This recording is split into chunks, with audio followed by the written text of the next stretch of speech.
Yang pertama ada perilaku etika guru. Sebelum kita ke pembahasan mengenai perilaku etika, kita harus tahu dulu nih apa sih etika itu. Etika merupakan ilmu tentang filsafat moral, yaitu mengenai nilai, ilmu tentang tingkah laku, dan bisa memiliki arti juga ilmu yang menyelidiki mana yang baik dan benar. Nah, lalu ada apa aja sih perilaku etika guru itu? Mari kita cari tahu. Perilaku etika guru itu ada 6, meliputi yang pertama ada pertanggungjawaban atau responsibility. Guru harus bertanggung jawab atas tindakan dan keputusan yang mereka ambil. Ini melibatkan tanggung jawab terhadap proses pembelajaran, perkembangan siswa, serta menjaga integritas profesional. Tanggung jawab guru harus dimaknai secara holistik, yaitu tanggung jawab terhadap diri sendiri, keluarga, sekolah, lingkungan, agama, dan negara. Lebih khusus lagi, kepada anak didik. Yang kedua ada pengabdian atau dedication. Dedikasi adalah suatu tindakan pengorbanan dalam bentuk tenaga, pikiran, dan waktu demi untuk mewujudkan keberhasilan suatu usaha dengan tujuan mulia. Perilaku dedikasi ini ditunjukkan sebagai bentuk pengabdian guru dalam melaksanakan cita-cita luhur, serta diperlukan adanya keyakinan yang sangat teguh. Yang ketiga ada kesetiaan atau loyalitas. Loyalitas guru berkontribusi dalam menciptakan lingkungan belajar yang aman dan nyaman. Guru yang setia pada profesinya, memberikan pendidikan yang berorientasi pada kualitas, akan berusaha untuk meningkatkan kompetensi dan pengetahuan mereka secara terus-menerus. Loyalitas guru juga berdampak pada pembentukan etos kerja yang positif dalam lingkungan pendidikan, dalam melaksanakan tugas-tugas mereka. Yang keempat ada kepekaan atau sensitivity. Kepekaan pendidik di dalam menghadapi peserta didik bukan hanya dari sisi akademiknya saja, namun juga dari kebiasaan, kesukaan gaya belajarnya. Guru harus peka terhadap kebutuhan, perasaan, dan situasi siswa serta rekan kerja. Kepekaan ini penting untuk menciptakan lingkungan belajar yang inklusif dan suportif, serta membantu siswa dengan berbagai latar belakang dan kebutuhan. Yang kelima ada persamaan atau equality. Guru harus memperlakukan semua siswa dengan adil dan setara, tanpa memandang latar belakang, status sosial, atau kemampuan individu. Ini mencakup memberikan kesempatan yang sama dalam proses pembelajaran dan penilaian. Yang terakhir ada kepantasan atau equality. Guru harus memiliki jiwa kepantasan sebagaimana seharusnya menjadi pendidik. Seorang guru harus memiliki kepercayaan dan kepantasan diri di hadapan para murid, baik penampilan maupun kecerdasan. Guru harus memiliki sifat, sikap, dan pemikiran yang pantas, sesuai dengan nilai, konteks, menarik, dan profesional. Selanjutnya yaitu materi yang kedua mengenai moral dan perilaku guru.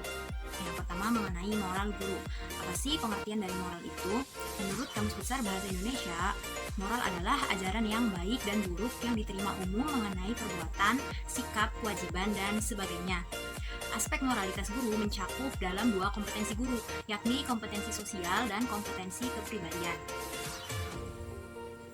Yang kedua itu mengenai perilaku guru.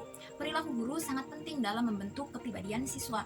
Guru harus lebih dari sekedar cakap dan terampil dalam mengajar. Mereka juga harus menjadi teladan dan mitra bagi para siswa. Sikap, perilaku, penampilan, dan tutur kata guru harus dijaga dimanapun mereka berada. Karena mengabaikan hal ini dapat berdampak negatif pada perilaku siswa. Nah, berikut merupakan kesalahan yang sering dilakukan oleh guru. Yang pertama ada mengambil jalan pintas dalam pembelajaran. Yang kedua ada menunggu peserta didik berperilaku negatif. Yang ketiga ada mengabaikan perbedaan peserta didik. Yang keempat merasa paling pandai. Yang kelima guru bersikap tidak adil. Yang keenam memaksa hak peserta didik. Beberapa perilaku guru yang kurang mendidik. Yang pertama yaitu memarahi siswa ketika siswa tidak bisa menjawab. Yang kedua yaitu ketika guru tersebut merasa dirinya yang paling pandai. Yang ketiga yaitu ketika guru menggunakan waktu secara tidak tepat. Yang keempat yaitu ketika guru mempunyai cara mengajar yang monoton. Yang kelima yaitu ketika guru bersikap diskriminatif atau bersikap pilih kasih. Yang keenam yaitu ketika guru memberikan penghargaan yang berlebihan. Dan yang terakhir yaitu ketika guru terlalu permisif dengan siswa.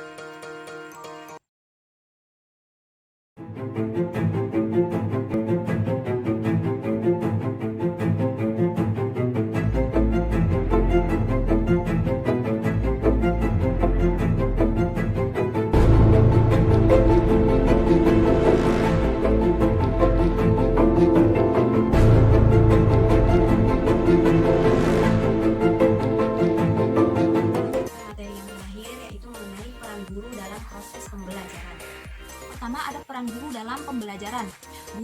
memberikan kemudahan untuk belajar agar dapat meningkatkan potensi peserta didik secara optimal dengan menempatkan dirinya sebagai orang tua yang penuh kasih, sebagai teman, sebagai fasilitator yang setiap saat memberikan kemudahan, yang memberikan sumbangan pemikiran, yang memupuk rasa percaya diri dan berani bertanggung jawab, yang membiasakan untuk saling berhubungan, yang mengembangkan proses sosialisasi, yang mengembangkan kreativitas, dan menjadi pembimbing ketika diperlukan.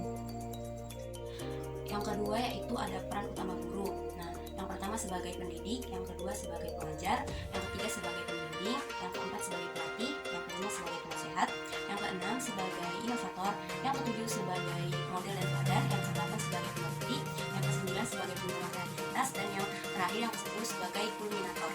Selanjutnya yaitu peran guru dalam proses pembelajaran. Yang pertama ada keterampilan bertanya dasar, yang kedua ada keterampilan bertanya lanjut, yang ketiga ada memberi penguatan, yang keempat ada mengadakan variasi, yang kelima ada menjelaskan, yang keenam ada keterampilan membuka, dan yang ketujuh ada keterampilan untuk pelajaran. Kita berlanjut ke peran guru dalam pembelajaran yang terakhir, yakni peran guru dalam administrasi sekolah. Terdapat 9 peran guru dalam administrasi sekolah. Yang pertama ada administrasi kurikulum, yang kedua pengembangan kurikulum, yang ketiga pelaksanaan kurikulum, yang keempat administrasi kesiswaan, yang kelima administrasi sarana atau prasarana, yang keenam administrasi personal, yang ketujuh administrasi keuangan sekolah, yang kedelapan administrasi hubungan sekolah dengan masyarakat, dan yang kesembilan administrasi layanan khusus.